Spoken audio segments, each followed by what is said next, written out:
Devils Thursday. Welcome back.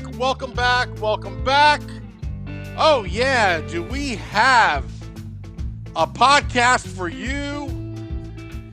The big, bad, and beefed up New Jersey Devils making some moves today. And boy, do we have a special guest for you. He's a big friend of the podcast, and we are very grateful for him to come on. You know him as a former New Jersey Devils captain and also on MSG Networks, giving us his analysis. Pleased to welcome to the State of the Fan address, Bryce Salvador. Bryce, you're on with Sam and Nick. How are you, my friend? Are you busy or what? Thanks for having me, guys. I know we're just saying a little bit before we got on the air. I think everybody is exhausted from this last month of, just excitement just in the National Hockey League, and from the expansion draft to the NHL draft to, free agency to Stanley Cup. Like, just what a 4 weeks of, like I said, just a barrage of exciting hockey and like I said, draft picks and free agency signings and trades. And and by no means am I blogging every day and doing podcasts every day. So, I can't complain in terms of being that exhausted, but compared to a lot of my counterparts, but it's been exciting, guys, for sure. And you know what, Bryce, we were kind of mentioning this before we came on, but I think all of us would much rather be busy with this, with signing the biggest free agent on the market, constant rumors that they're tied to a Tarasenko trade, signing Tomas Tatar, one of the better analytical players on the market, trading for Ryan Gray. Like, these stories where you don't come in with, after 2 years of firings, of trading away your best players for parts, of tanking, of hoping for a good draft pick, of all of these things, to talk about this story, like, what does that feel like? Well, it's exciting, and I know you're just going to keep hearing that word throughout this podcast here, guys, because we always hear each organization, Devils are no different, that we're in a rebuild phase. Whenever a team is losing a lot, not making the playoffs like the Devils have over several years, and start getting draft picks, and you're selling away, you're trading away your top players, you're changing management positions, and you're trying to instill hope still with your fan base and everybody associated with the team that you have a plan. And it's very difficult, that I've seen over my careers, to really say you're rebuilding, but then actually follow up with it and actually have something to show for it. And I think that what really makes this summer exciting is the way, like you guys said, the last 2 seasons, it's just been, punch after punch for everybody in the organization, from, firings, like you said, to injuries, to trades, to COVID, right? To your future captain, not being able to play this season because, he's got a leg injury. And then, your number one goalie last season, is the hardest hit with the COVID. Bratter isn't able to start the season because of immigration and contract disputes. And so, like, you guys, there's so much bad news around this organization that when you have something like this off season, you really see that, hey, we're taking the franchise is taking a legitimate step forward. So let me ask you, and I didn't run this by you, so I apologize for that, but I'm curious that you mentioned this.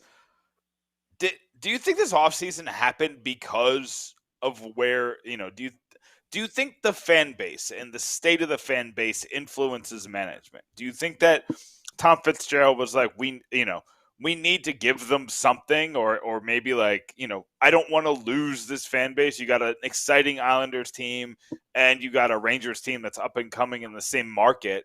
Do you think that there was, I don't want to say pressure, but maybe like maybe he was a little more motivated to kind of give the fan base something after 2 hard seasons?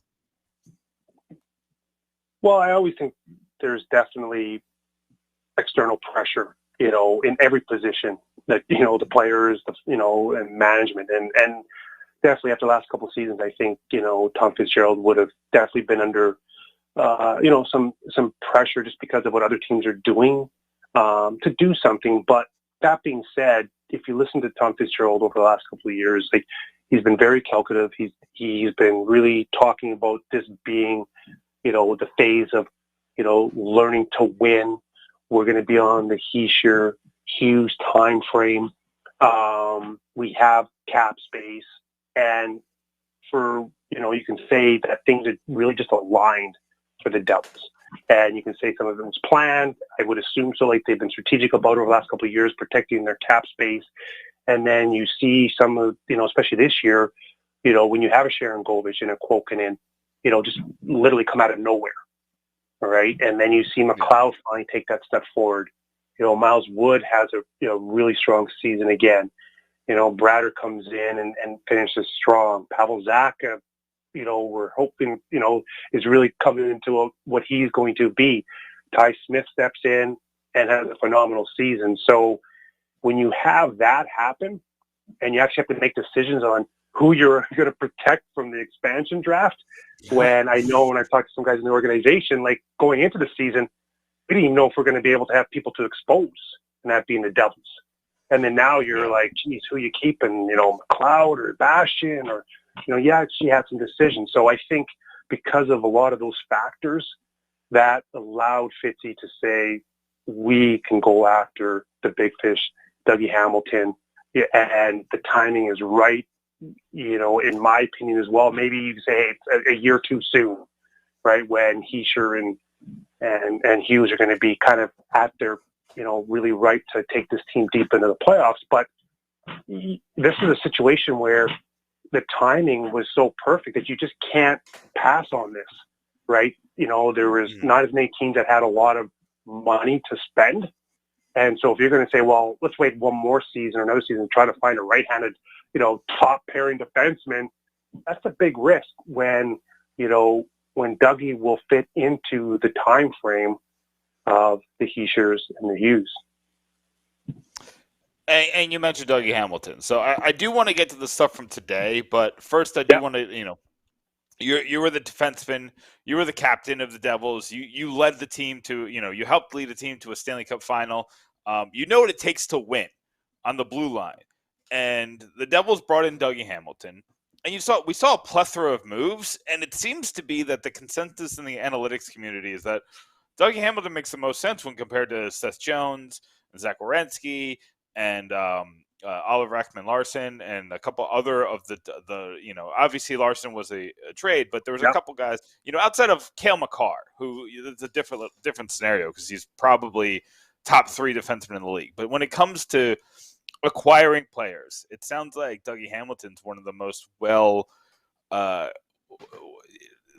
received moves among the hockey reporters community. So what was your feeling as somebody who looks at it from a player's perspective, from the analyst perspective? What was your thoughts when the Devils signed Dougie Hamilton? I was ecstatic for the organization because for me, if you weren't able to get Dougie Hamilton, and we can say this now, it would have been very difficult for this organization to find a right-handed defenseman to do what Dougie's going to be able to do for them for the next, we'll say, 5, 6, 7 years, whatever, he's able to really give here. You don't have anyone in the system that's going to come in and immediately command that top right-handed pairing defenseman. Like you said, Seth Jones, Werenski, these guys all got locked up. Seth Jones got locked up. So for the Devils to come out and understand that was encouraging, that we got to go after Dougie Hamilton, was really encouraging for me. And then also what that does, everyone's been talking about what Dougie's going to do on the ice. But for me, as a player inside the locker room, if I'm, playing on this roster, I want to see a signing like that because that tells me that the ownership feels that we're that much closer to being a perennial playoff team, that they're going to make that commitment. Secondly, you start sending a message around the league, right, that this team is getting closer to winning. So it maybe in 2 years from now, when other free agents come up and you need one more piece, you need a an elite goal scorer. I'm sure we'll talk about Tarasenko, like a guy like Tarasenko. Right now, maybe the Devils may still try to do something for him, maybe give up one of their 4th-round picks for him.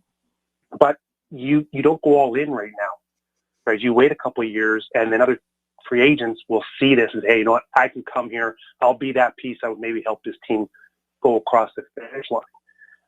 And so you start to build that, rapport around the league that this team is getting closer and closer to being a contender. And so for me, if I was Jack Hughes or Nico Hischier, I see that makes me ecstatic to have a long-term deal with the Devils, right? So Hischier now looks at his contract and say, wow, I'm on the same timeline as Dougie Hamilton. We're going to be competitive. We're going to win. I've got a legitimate top right-handed defenseman that can feed me pucks across the ice, right?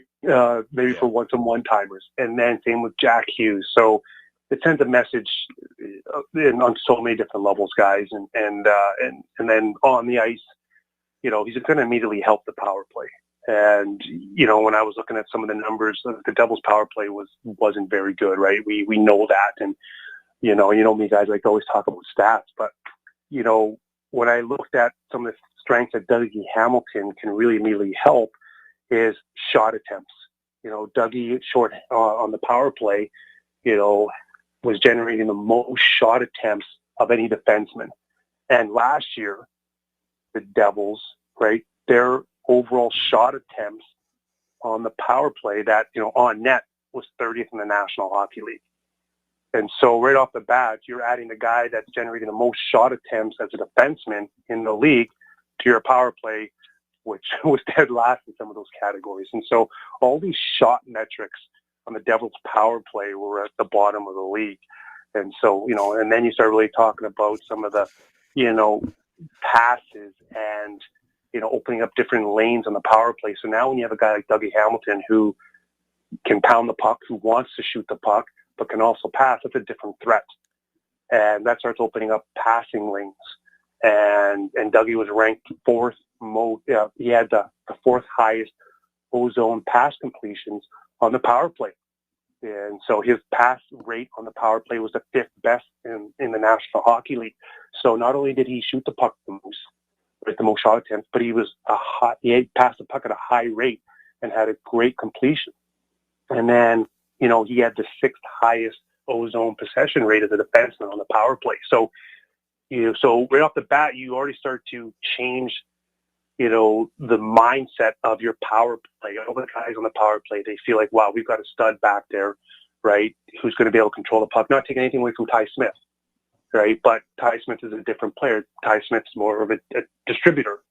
And so Ty Smith isn't going to concern you that he's going to beat you with a one-timer, right? He's going to thread the puck through, but he's more of a disher. So so I just look right immediately on the power play of someone coming in like that. And then even strengths, Dougie's, was very dominant in a lot of areas also on there. Same thing, slot shot attempts, he was 3rd most for a defenseman. And so the one-timers, he loves to shoot the puck from a one-timer position.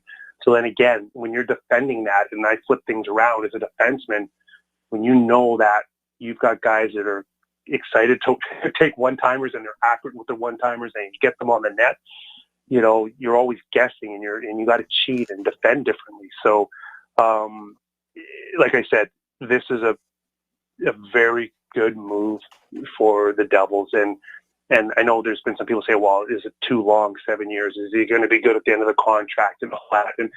And I always say to people, like, let's just worry about this season, right? We can always look for the negatives and what may go wrong versus, hey, like, this is excitement. We wish for the best.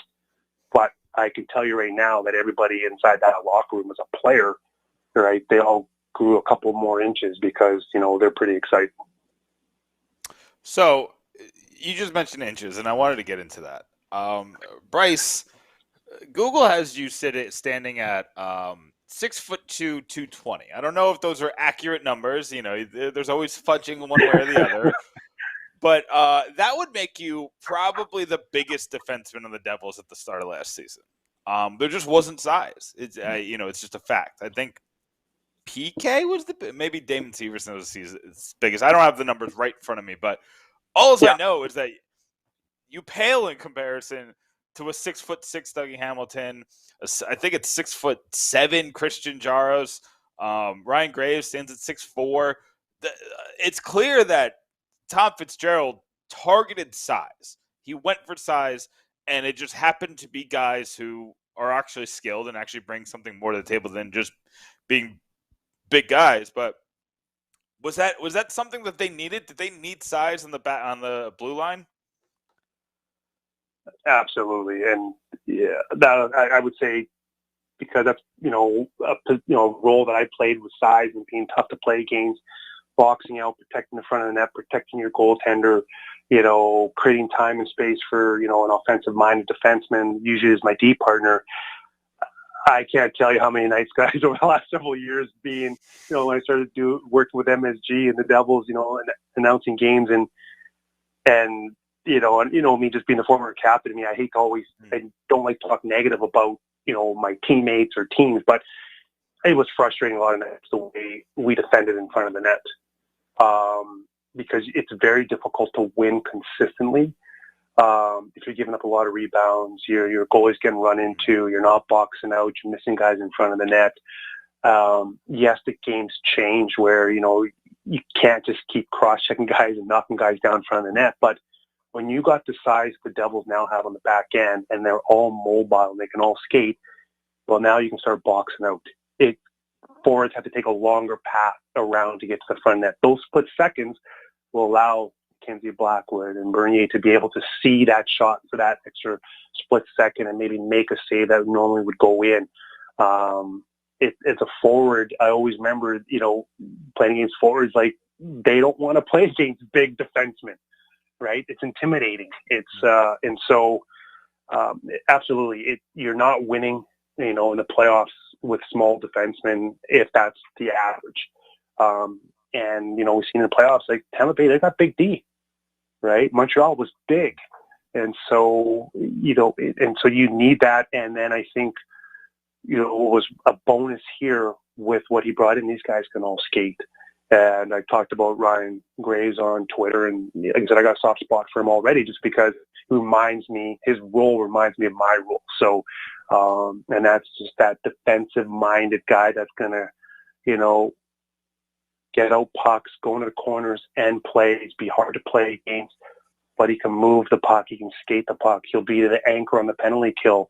And so when you have a guy like that who is very excited about his role, and that's what I always say when I talk to young defensemen, especially if they're not offensively gifted like I was, the sooner that you can accept how you can add value to a team by being strong, tough, hard to play against, move the puck, end plays, get the puck to your partner like I did with Al McInnes for years, that's tremendous value. Now, it's not going to show up on the score sheet. You may not always be the fan favorite, but you help teams win. You help make your other D partner more valuable in what his skill sets are. And so Ryan Graves is going to be critical from that perspective. And I'm not trying to put a bunch of pressure on him already, but don't be surprised if he's not playing with Dougie Hamilton and really, making Dougie feel that, hey, he could jump up into the play, and you got Ryan Graves. Now, Ryan Graves likes to shoot the puck a lot too, and maybe he wants to get more involved. So, you don't know how all the chemistry is going to work, but Ryan Graves can also be great with Damon Severson. He can be great with PK Subban, and he can play against anybody. And on top of that, I always go back to my personal experience playing with Al McInnes and Chris Pronger, and everyone was like, well, it must have been easy to play with those guys, right? Like, how can you not play with those guys? And I said, it actually helped my development substantially because I had to think the game a heck of a lot quicker than I would normally have had to by not playing with those guys. So with Ryan Graves playing with Cale Makar and Gerard for a couple of years now, there's a lot of pressure on him. I felt a lot of pressure playing with Al McInnes to be my best every game and understand, all the intricacies immediately as a rookie coming into the league. And when you're young and you're playing top minutes with these guys, Cale McCarr could come in and say, you know what, I don't want to play with Ryan Graves anymore. Like, he's not effective for me. So the fact that he's been able to, play a couple of years with top guys and have success and kind of even carve a little niche and a role for himself is very encouraging, where he's going to feel confident that it doesn't matter who he plays with on the right side, he's going to make that player better, and he's going to take pride in that as well. So, like I said, that was, I also joked on Twitter, guys, like, when I saw that move there with Fitzy, I knew more was coming, and that I said it kind of brought me out of hibernation for in the off season. I was pretty buried with everything I was doing youth hockey wise, and then that got me pretty fired up. Yeah. No, I mean, there's a lot of help here. And you kind of touched on it. You touched on Graves. You touched on some of the additions they made and where they're going to pair and how it's going to work. But I'm going to ask you a very simple question that probably has a very complicated answer. Bryce, is this defense good? Like, when compared to other teams in maybe the Metro or compared to teams in the Eastern Conference, would you consider this defense good? Absolutely. I put them up there match them up with any other defense group in the league.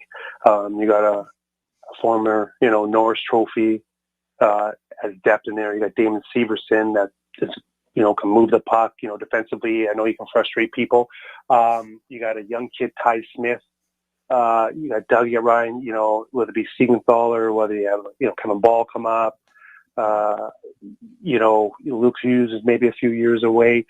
On paper, I take them with any other defense core. Like, no disrespect to Montreal Canadiens, but you can't say that the Montreal Canadiens defenseman is that much better than the Devils. Yeah. Right? You can really argue that, hey, the Devils are just as good, if not better, on paper. But what will be the question more for me, guys, is the chemistry. Okay, so you can have on paper, you can have the best lineup on paper, but how is the chemistry going to work? Okay, so really the questions for me now going into training camp, the first part of the season is, you just added a stud on the right side. He's going to play 20 plus minutes. He's now going to, in Carolina, he was averaging 3 minutes on the power play. What does that do? Ty Smith, are they going to go 2D on the PP1 or power play, the first power play? Or is now Ty Smith moved down to the second power play? And where does Damon Severson slot in? And PK, now PK's role will be, reduced.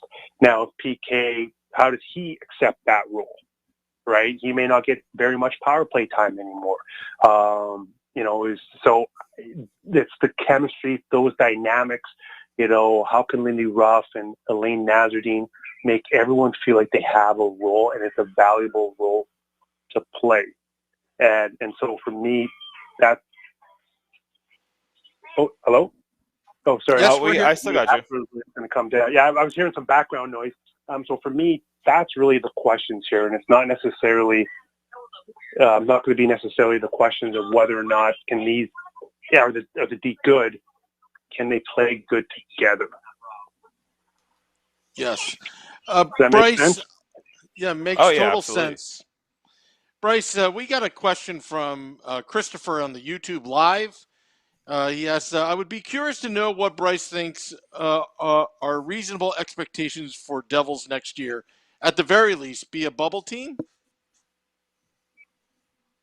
Well, I don't see that there's no reason why they can't push for a playoff for sure. For me, they need to take care of their home ice play this year. That was, something that I don't think any of us expected to see happen, just how bad the team played at home. Now, if they can clean up their home record, they're going to be right in the mix of it. And quite frankly, now you have two legitimate goalies that can play. It doesn't matter what team you're playing. You've got two guys you can put in the net. So when you got some of these back-to-back games, I think the Devils have like 13 sets of them. You have a tandem now that can really win you some games, or at least keep you in games against this schedule. So, if the chemistry is there, we all think that all this bad luck spell that we went through over the last 2 seasons is in the rearview mirror. I'm very excited with the potential here. But what I think is critical, though, is not to put all this pressure on this team right off the bat. And that's not to try to buy time for them and all that. But I think we saw over the last couple of years, you have some great signings. A couple of years ago when we had Taylor Hall, I felt like, the organization felt a little rush that they had to really, make it or break it there, before they traded Taylor Hall, and just, everyone got so excited and there's such a letdown. I think that, if we all come in with the expectation, we're going to be better, then I think everybody will be excited, because if you look at it, I look at the stats here, the Devils power play was 28th in the league. Penalty kill was dead last. The goals for per game played was 26th, right? The goals against was 27th most. So the Devils are at the bottom, in almost every single category. And so what I think is a fair assessment is they're definitely going to be better, absolutely better.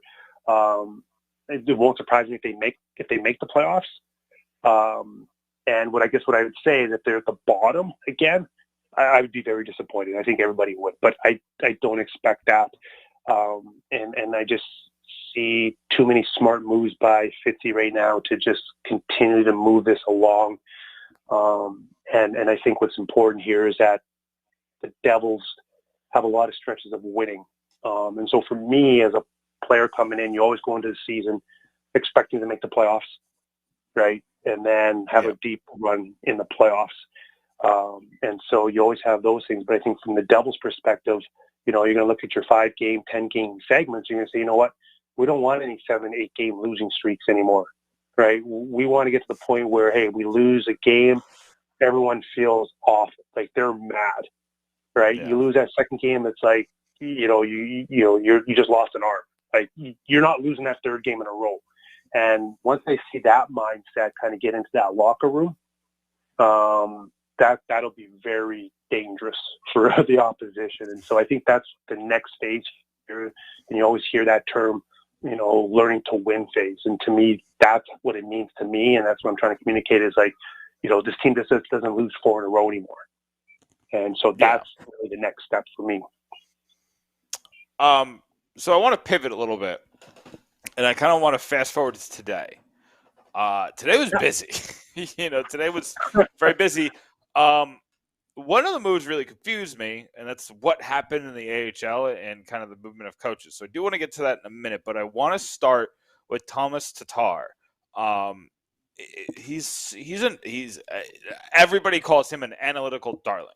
His numbers are off the charts analytics. He fights in corners. He does all the good things.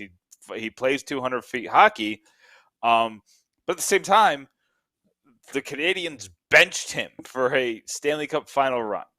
I'm excited about the signing. I think he definitely has a spot somewhere in the roster, and he definitely makes his team a lot better. But how do you feel about the signing in a vacuum, just on its own, for the Devils? Well, it checks off a box, right? The Devils needed, a top 6 winger, and that's where, you hope Tomas Tatar is going to fit. He's going to check off that box. You're bang on, right? It's been twice actually, guys. Like you go back to when he went to Vegas for everything. What was it, first, a third, and I can't remember what Vegas. I think it was a first, second, and a third. I think they just gave him a whole draft.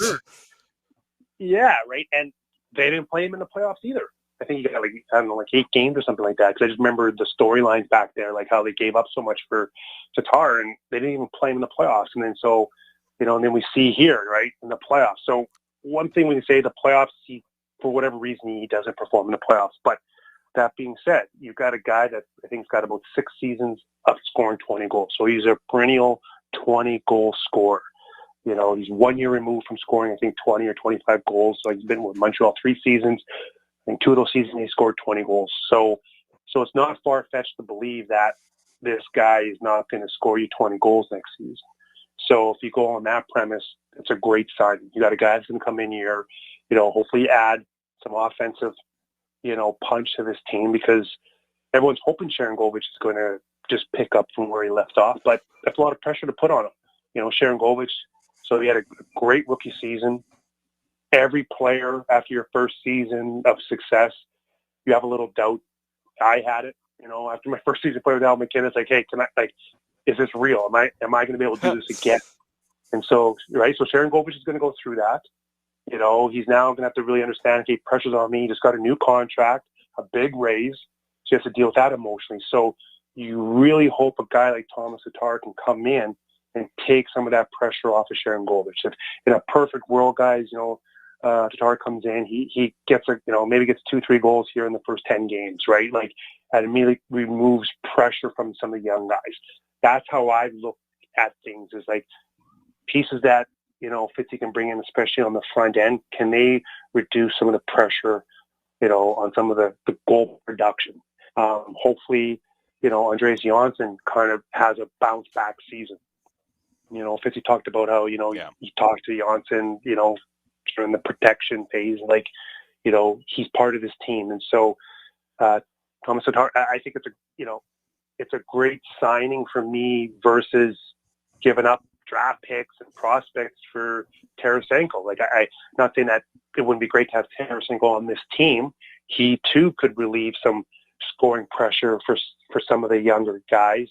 But you've got to be careful with the cost there, right? Because like Tarasenko for me is like one of those pieces I talked about earlier, when you've gone past that learn to win phase, like you're competing for cups. Then you want to add pieces like Tarasenko, where you hope he's going to come in and have a phenomenal season for you. But that's not to say that, I know the Devils got 3 4th-round picks next season. If you can get, Tarasenko for one of those 4th-round picks, go ahead. Let's do it, right? Let's go. I'm ready for that. Take a 4th-round pick for him, right? But, so, yeah, I like the Tomas Tatar signing. And I just hope that, that we don't have another Gusev situation or a Janssen situation, right, where they come in and they just can't click for whatever reason. But I think, where it's a little bit safer of a move with a Tomas Tatar is when you add a guy like Dougie Hamilton, right? So now, if you look at I keep going back to the back end. You got Dougie Hamilton, Damon Severson, and PK Subban all on the right-hand side, right? So you can make a strong case that the Devils now have a puck-moving defenseman on every pairing, right? You can say, yeah, maybe PK, is not the same PK from the North Shore, but he still is effective, and we'll see maybe with some reduced minutes, he could have a great season, right? And then you also got Ty Smith there. So some of these signings, if you're spending less time in your defensive zone because you got puck-moving defensemen, guys that are bigger, ending plays, transitioning the puck, well, the stats show if you can spend more time in the offensive zone, it's going to benefit the forwards and everybody else. So I think that, like I said, like having Dougie here really helps the Tatar signing. Yeah. I mean, that's Tatar being the biggest signing they made this offseason would be, fall a little flat. But when Tatar is a compliment to Dougie Hamilton, Ryan Graves, and, a couple other pieces, looks a lot better. And Jonathan Bernier, too. Having that backup goalie is definitely very important, too. Yeah, you're exactly right, Nick. And so, I think everybody would be disappointed if Tomas Tatar was the only move. And look, as much as I like the Ryan Graves move, there was a point in time there where I thought, geez, this could be the only move that the Devils are able to execute here. And so, that would have been tough on, Graves if he was the only move, just because there would have been a lot of pressure on him as well. So when you combine all these moves and then, time excitement of the draft and with Luke Hughes, like it just feels, tremendously different than previous seasons here. And like I said, the player in me, it passes my gut check. All right. So if I was coming back to training camp in this locker room, I'd be excited, right? That we're taking. You're only 45. You got something left in the tank. Yeah. Well, hey, the mind keeps telling me I can play, I always say, but the body, I'm having some of the 14, the 12 and 13, 14-year-olds, catching up to me now. So it's a little bit humbling. I'm not going to lie. Yeah, I feel like they're built different nowadays. Oh yeah, these, not to digress here, but the development, that's where I got a strong passion in player development, and I'm kind of learning on the fly with these young kids, but it's absolutely amazing what some of these 10, 11, 12, 13-year-old kids are doing, and I'm just like, wow, it's phenomenal. And so sometimes I just, like, they're doing stuff that I'll be honest, like, I couldn't do. I can't do with the puck. Right. Yeah. And it's a credit to just where the game has gone and how skilled it has become.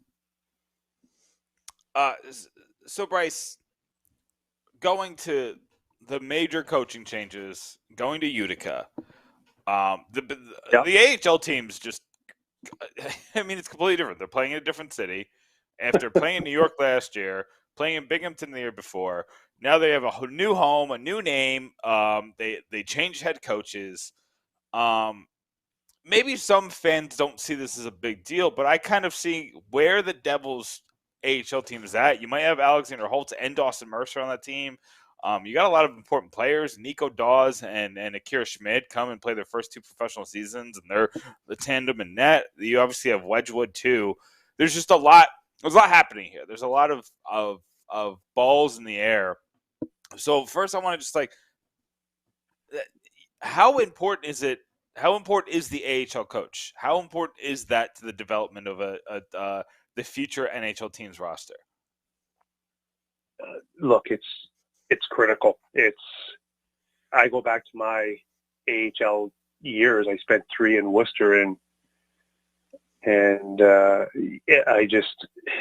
your relationship that you have with the coaching staff makes or breaks. Greg Gilbert was my coach my second year, and I had an awful first half of my second year, and the relationship I developed with him and some of the communications and that we had back and forth in meetings changed my whole career. Right. And so when you have young guys that are really trying to figure it out, at that stage, some kids are moving to different countries, different leagues, right? Like, you're playing against men. There's a lot of moving parts. There's a lot of different pressure. Hey, am I getting called up? Not getting called up? I thought I've been the best player, and how come this guy's getting called up and I'm not? There's a lot of things when I tell people that have nothing to do with actually playing the game that really affect a player's career. And so the coaching staff is critical. And I'm not saying that they made the change because Mark Dennehy wasn't doing a great job. He was doing a phenomenal job. I haven't had the chance to really talk about really why that move was made.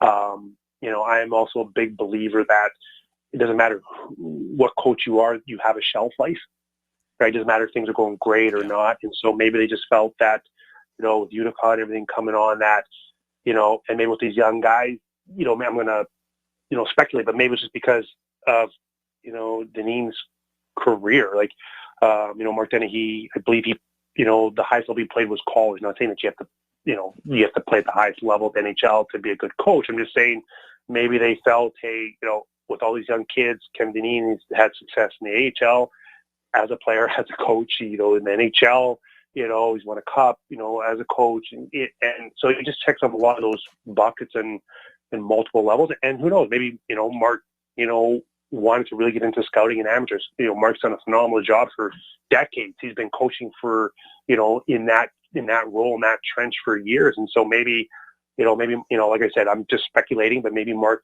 wanted to get into a different management position in a role. And so I think if you're going to make a change with Utica coming in, now's the time to do it, versus going into a year and then changing up on all these young kids after a year. Right. So you got, like you guys said, you got all these young kids coming in, starting fresh. And I think it's going to be really exciting down there for them. So what do you think of Dennehy moving to the front office? Do you think that, like how does that work?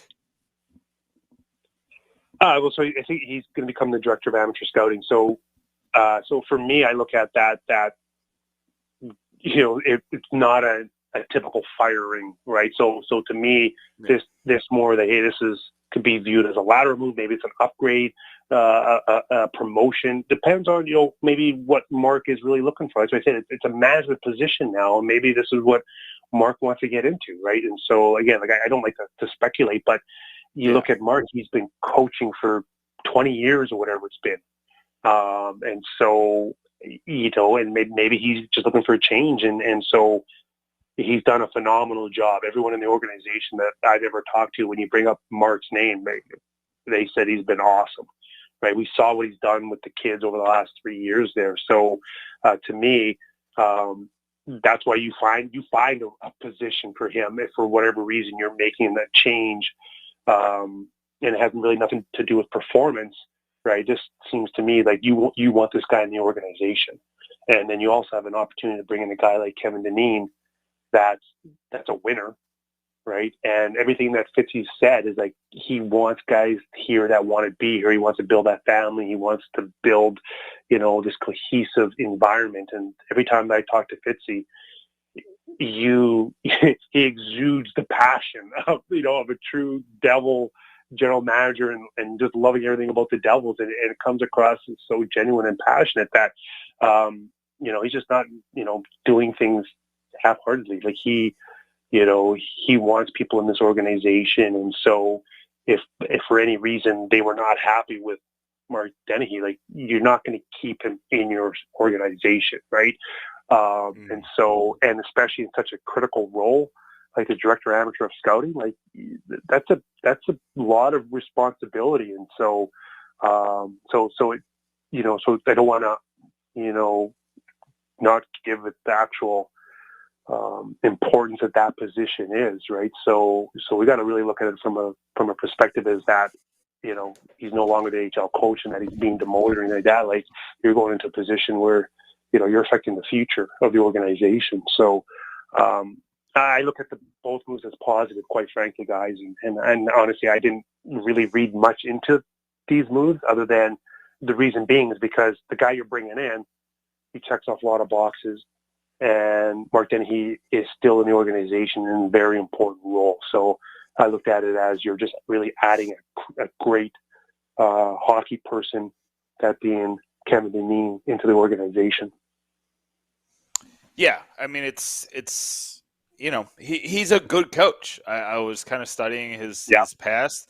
I forgot actually that he was the coach that you guys played in the first round with the Panthers that year in 2002. Yeah. So he won with I think Chicago, right? I believe that's where he won a cup as an assistant coach. He got an NHL coach. He's had success in the AHL as well. He's played games. He's got like over 2,000 PIMs. Like he scored goals. So, like I said, I just think this opportunity came up.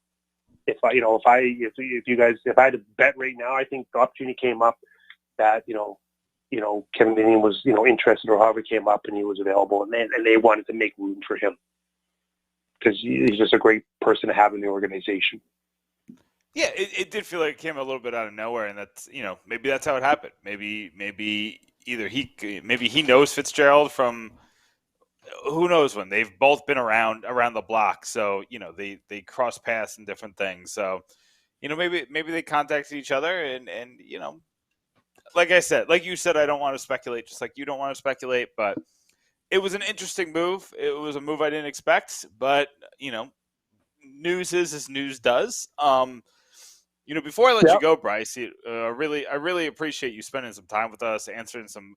And by the way, the fans on Facebook and YouTube are upset with you because you keep getting their hopes up, and now they're excited about the season, and we're all ready to get hurt again. But before I let you go, I do want to say that I'm so excited to kind of see you and Erica on MSG kind of getting the props you guys deserve and getting to call and analyze a good team, a fun team, an exciting team. That's all I wanted. I just wanted a fun Devils team. I'm a little worried that you're going to get noticed by some of them NHL Network peeps who like to steal Ken Danica from us sometimes. But, I'd be happy for you either way. But I hope we get to keep you for a couple years because I'm excited about that. I do want to know what your thoughts are. You know, we're only like a month away from preseason games. So what are your thoughts looking at all the moves they made, looking at this Devils team as a whole? What are your thoughts going into the season? How do you expect the Devils to do this year? Well, this is where I'm still a player, and that's why when you started, you get the fans all excited, and it's.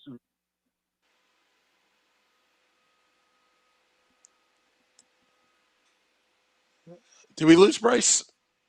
Did we lose him? Bryce, you there? I think we lost him.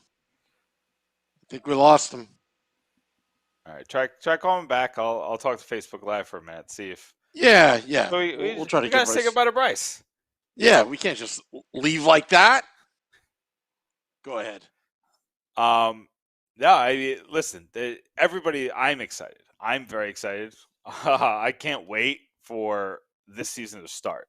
This season could start tomorrow, and I'd be ready. I'd be tired because guys have been writing, and but it's fine. Like, let's go. You guys have been phenomenal with your response to the articles we've been writing, and the podcast we've been doing, and everything we've been doing. Sam's been crushing it. But I love talking to you guys. I love interacting with you guys, so I'm excited for the season. I'm looking at a couple of the Facebook Live questions. Ryan Mann was talking about just all the people that are going to be in Utica this year. It is crazy how much talent's going to be in Utica with Holtz, with Mercer, Riley Walsh. Kevin Ball's probably going to start there. You got Hoytuk, you got Vukašević, you got Graham Clark, you got probably, although I think I might predict Nolan Foote to make the roster. He's probably going to start there. So it's a very exciting time for this team from top to bottom. And Sam's back. Are we back, Sam? Oh yeah, we're back with Bryce. We couldn't leave on that note.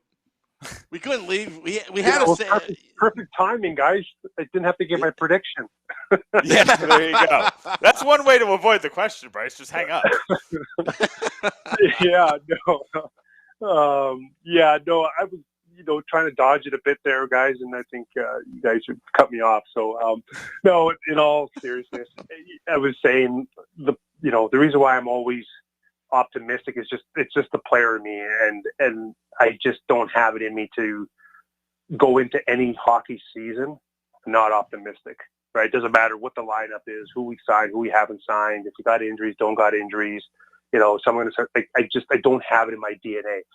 I go into the season expecting to win, right? And even as even though I'm not playing, but as the announcer, as one of the announcers, and just like the great staff was Kanji, Dano, Erica, all the way down, Amanda, Chris, Sam, Maddie, Chico, Catherine, any one of us, part of this, the media family, you could just tell, we all feel like we're going to win the Stanley Cup coming into the season every year. And that's just how we're wired. So I think that's why everyone, is always let down when things don't come out like gangbusters over the last couple of seasons. So, like I said, that's just one part of the job yet that I haven't been able to transition to, is being more objective, and then still not there, guys. So I'm very optimistic that we're gonna, the Devils are gonna have a very strong start. There's gonna be a lot of excitement inside that locker room, a lot of moves, but they were smart moves. It's not, let's say smoke and mirrors. There's legitimate, acquisitions here.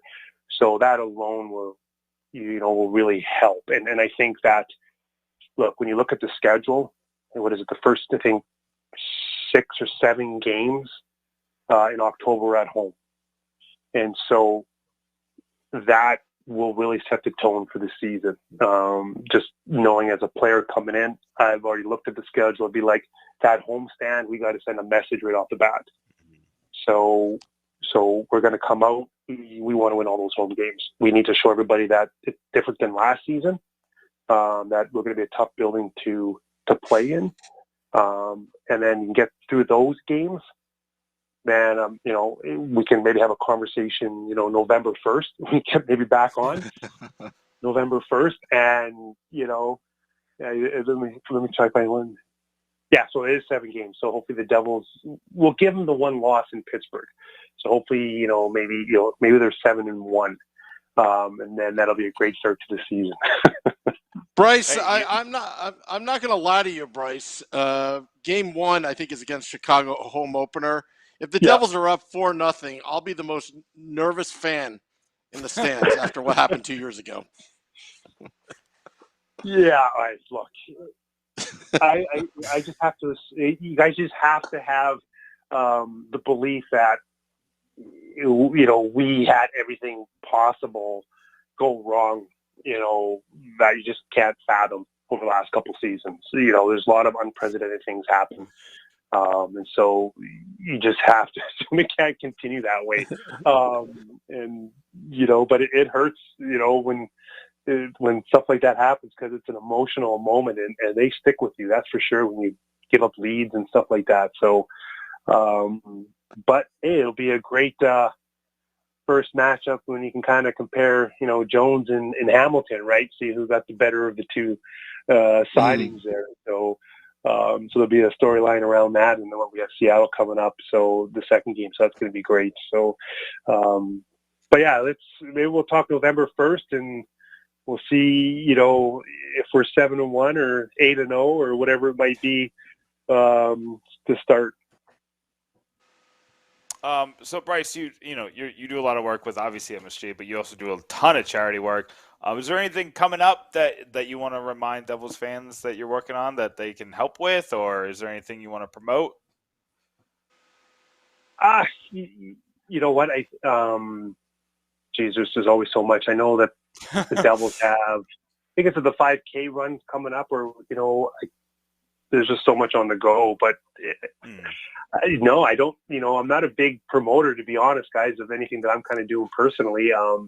But like I said, there's a lot of great charity work that the Devils do as a group. And so we can just obviously go on, the Devils website, and anything that you guys, anybody can support from those, charity endeavors would be great. And especially to learn to play, and donating equipment and stuff like that to grow the game. And I guess one thing that, I've got going on this weekend is going up to Beantown. I'm a part of the Next Gen AAA Foundation, and so been involved in that for 3 years, and that's a diverse program where, we try to grow, the BIPOC population of hockey players. And so these are kids that are, we try to help them stay in the game and help them find opportunities. And so last year, we had a successful tournament. So I'm very involved in that. The NHL, is supporting that. And so that's a great endeavor. I'll see Mike Greer up there. So him and I coached the team last year. So yeah, so I'll see Greer this weekend. So Devils connection there. So that's what's on kind of the radar for this weekend. And then with everything going on, tomorrow we've got the Devils youth camp, so doing that. I've been trying to find some time before the season gets going, just to kind of relax. So we'll see it happening. Yeah, listen, everybody's trying to at least just take August to just kind of get a breather before it's another long season. And you heard it here first. Bryce Salvador, Stanley Cup champs. He's predicting the Devils are going to win it all. That's what I heard from that. That's what I got from that. But Bryce, thanks so much for coming on. We're going to mark November 1st on our calendar. We're gonna talk about the 7-1 Devils on November 1st. Bryce, thanks for coming on, spending some time with us. Yeah, like always, guys. Great time. Thanks. Thank you, Bryce. That is Bryce Salvador of MSG Networks giving us his take of the Devils offseason with some optimism, with some great analysis. Oh, I still remember that 4-0 lead 2 years ago. Why you got to go negative? Why you got to go there? I'm gonna say something positive. During that 4-0 lead, I met Erica Wachter in person for the first time. So this is her fault. That game. No, it's not her fault. Although I was starting to get distracted. I started talking to Erica. Suddenly it's 4-0, 4-1, 4-2, 4-3. Okay, gotta go. The one thing that I remember from that game, I remember the Blake Coleman goal, where it was his first falling goal that I can remember, and now it's just kind of his thing. And I remember the look of Mackenzie Blackwood's face when Corey Schneider walked to the locker room, where when he got injured on that I think it was the first goal, right? He went side to side on the first goal and got hurt, and Mackenzie Blackwood was like, "Oh," because there clearly was a plan. There's a plan that Corey was going to take because I think they had a weird schedule where they had some time off in between. So I think Corey was supposed to take the reins, and Mackenzie Blackwood was supposed to ease himself in. Because you remember that was after he had that ridiculous run in his rookie year. Yeah. Or what it wasn't even his rookie year. It was his second year. Or I'm sorry, not his. It was his pre-rookie year. But I can't, unless the wheels fall off Mackenzie Blackwood, similar to what happened to Carter Hart last year. That's the only thing that I can see throwing this season for a loop. I don't see that happening. I don't see that happen because I'll tell you the reason why. He started off last season great, elite, like he was lights out. Then the COVID came, and the struggle. He battled himself back. He has shown Devils fans where that one time he got the puck to the teeth, knocked out. Yeah. Try to come back, and then finally, probably the team doctor and the team told him, "Hey, settle down, recover, rest and recover." And he came back. You're about to swallow some teeth. Please calm down. Yeah, and towards the end of last season, he started to show semblance of that elite goaltending, but goaltending was a problem. Now, Jonathan Bernier is now with the team. It is a do-over for Corey Crawford of last season. Didn't work out. So again, I'm not seeing it, Nick. And I think sometimes you need to have a big hard failure like what we had 2 years ago to learn from the lessons of the past. And right now there's some new blood here, and I just don't see it happening right off the. I don't think the Devils are going to be 0-11 in the first 11 games. And they're at home. That would stink because they have a lot of them at home. Yeah. So, to blow those home games again. Yeah. Home game 5. I'm just going to be. No, just kidding around. But as what Josh S. says in the YouTube Live, a full year of Nico and Jack will be huge. Absolutely. And this is what Devils fans are thinking. Riot in respect. I bought season tickets hesitantly before most of these signings, feeling so happy that I went through with it right now. So good. Devils stock is high. Fitzmagic has hit the New Jersey Devils. Tom Fitzgerald is not done. You got to believe. And this is pure speculation. I don't have a bug. I haven't bugged the Devils' cell phone, but you got to believe Marty Brodeur and Tom Fitzgerald are still talking to St. Louis for Tarasenko. They have to be. What's that? They have the room. They still have the cap space. They still have. They didn't give up anything to get. It was a free agent deal, so they didn't give up any assets to get Tatar. But it gives the Devils leverage that they can walk. I honestly think that this deal makes it more likely that they get Tatar because they got $14 million in cap space, so they could still take on the whole Tarasenko deal and still have $7 million in cap space if they want to make, free agent deals. They had to sign Quoken in, so they'll probably have like around $5 to $6 million in cap space if they make the Tarasenko trade. But if they're taking on his entire contract, like they can't expect him, the Devils to give them significant assets. And for people who are worried about, next year, the Subban deal coming off the books is basically going to pay off whatever Jack wants to make. And then you got a couple other players like Miles Wood, Jesper Bratt, Pavel Zacha. I just don't think that they're going to get precipitous raises. You know what I mean? Like they're not, they're all making in the $2 to $3 million range, somewhere in between there. I don't think you're not gonna pay any of them $5 for what they do. Yeah. You know what I mean? So it's I don't foresee Jack. I don't foresee Jack having contract dispute to the point where he walks or he just sits out.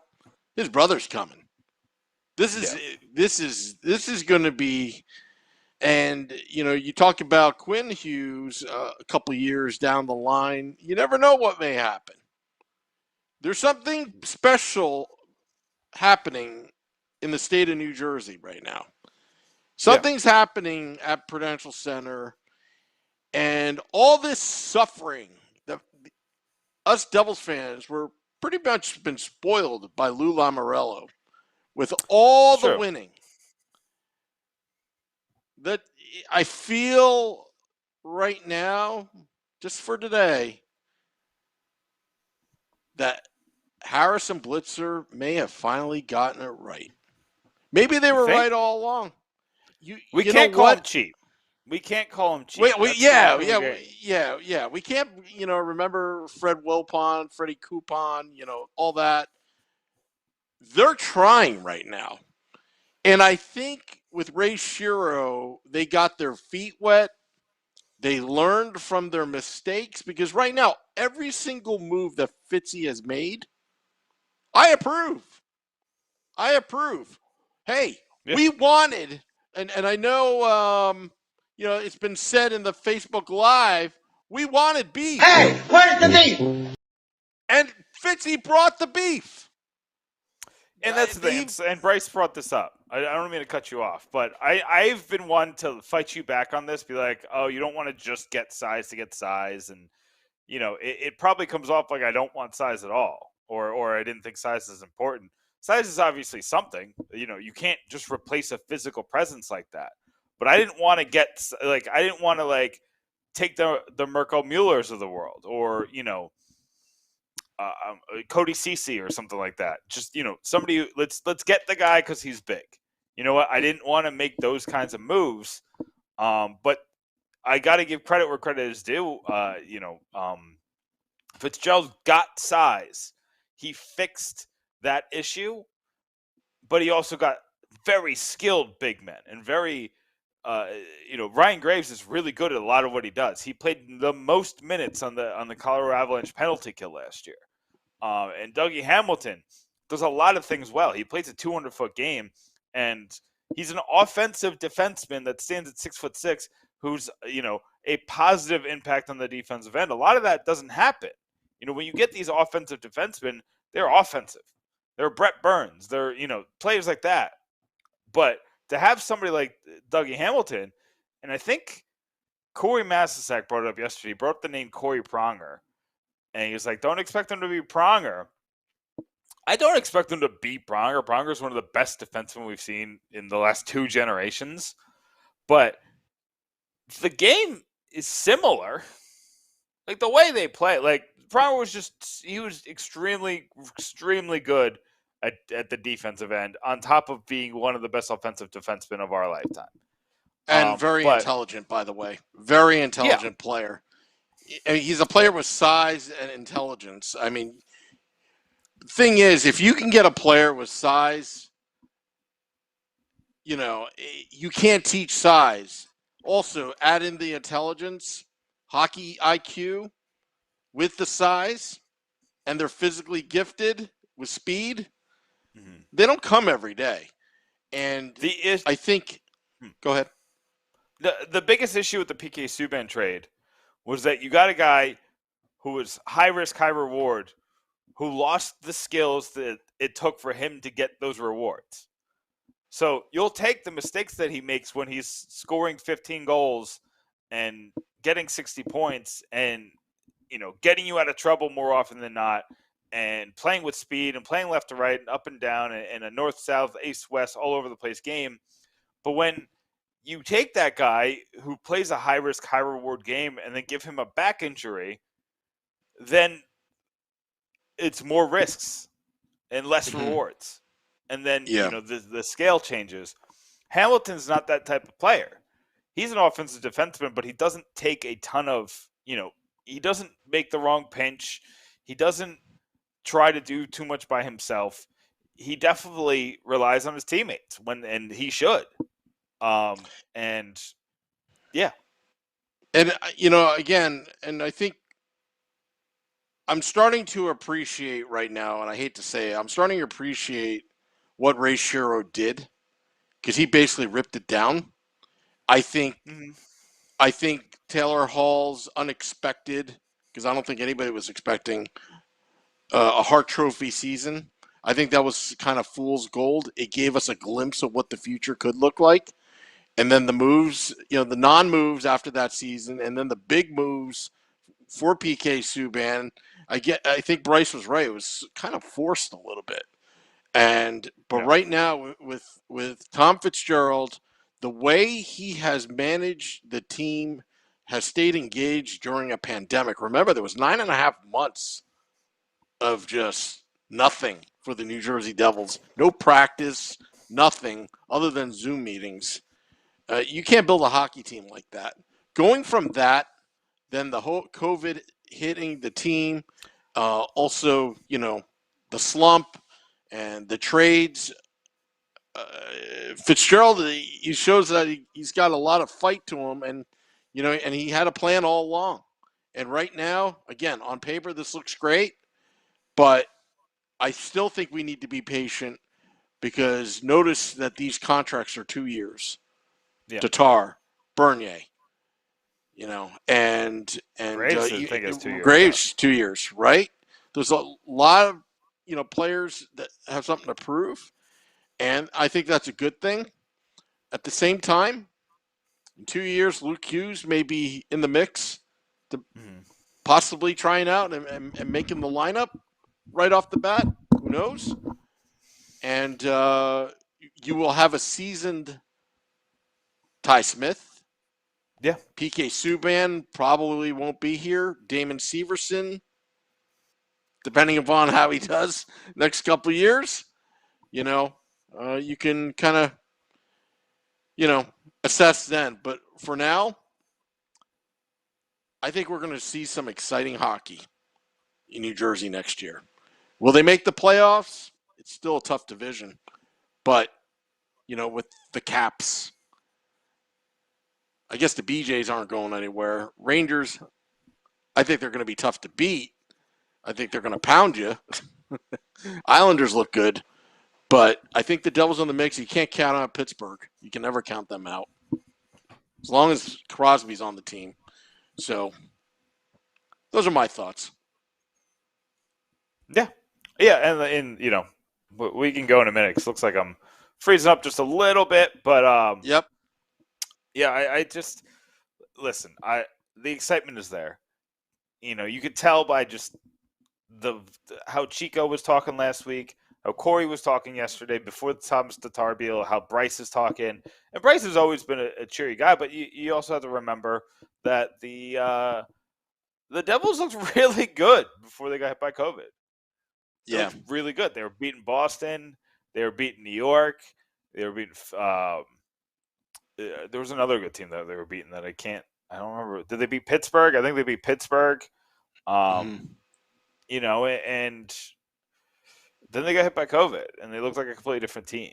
And they ran into the Capitals. The Capitals had their number as well. Kind of lost their confidence. Going 0-8 against a team is going to ruin you. Against anybody. Now, if they can improve on that by half, that's 8 points right there. So, yeah, exactly. If you take out, hold on, I'm trying to remember what they're. I'm just gonna skip that. Yeah, and it's an exciting time. I'm excited. PucksandPitchforks.com.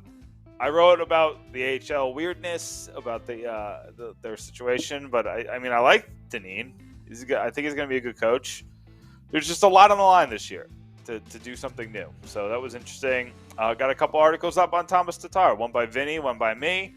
I'm sure there's going to be more coming out. I got a fun piece. Charlie Borges is writing a fun piece that's going to make some people laugh, some people mad, and I'm excited about the reaction to it. So that's coming out hopefully this weekend. And I will say the PK piece that I promised you, I'm going to have to push it to the weekend. Just, because too much happened today that I had to write about. So that, absolutely. There's a couple things out for you, but the PK piece is coming. It's just not coming tomorrow, like I said. Yep. Well, if news is breaking about Tarasenko, set your alerts. We'll bring it to you live as it's happening, as like what we did today, Tatar. And also just to catch us on the Sunday edition of the Let's Go Devils podcast, Sunday at 9 p.m. Eastern. And we'll be dropping this podcast for your commute, in time for your commute, tomorrow on Apple Podcasts, Google Podcasts, Audible, Amazon Prime Music, Spotify, and the iHeart app. Go to pucksandpitchforks.com. Nick, thank you very much. Thank you, everybody. YouTube Live, Facebook Live, Twitter Live, and Twitch. Till next time, let's go Devils.